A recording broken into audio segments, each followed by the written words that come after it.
రాష్ట్రంలో ఉన్న బీసీలు దీన్ని జీర్ణించుకుంటలేరు. పెద్ద ఎత్తున దీనికి వ్యతిరేకంగా ఉద్యమించాలి.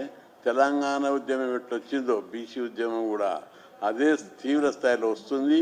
బీసీలు, కుల సంఘాలు, బీసీ సంఘాలు, నాయకులు పార్టీలకు అతీతంగా, రాజకీయాలకు అతీతంగా, కులాలకు అతీతంగా ఉద్యమించడానికి సిద్ధంగా ఉన్నారు.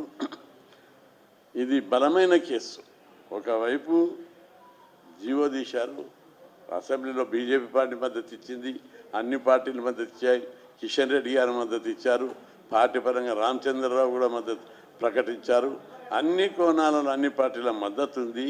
అన్ని వర్గాల జనాభా లెక్కలు ఉన్నాయి, డెడికేటెడ్ కమిషన్ సిఫార్సులు ఉన్నాయి. అయినప్పటికీ కూడా కోర్టు ఈ విధంగా ఇవ్వడాన్ని మేము తీవ్ర స్థాయిలో నిరసిస్తూ బీసీల నోటికాడి అన్నముద్ద లాక్కొని అవమానపరిచారు.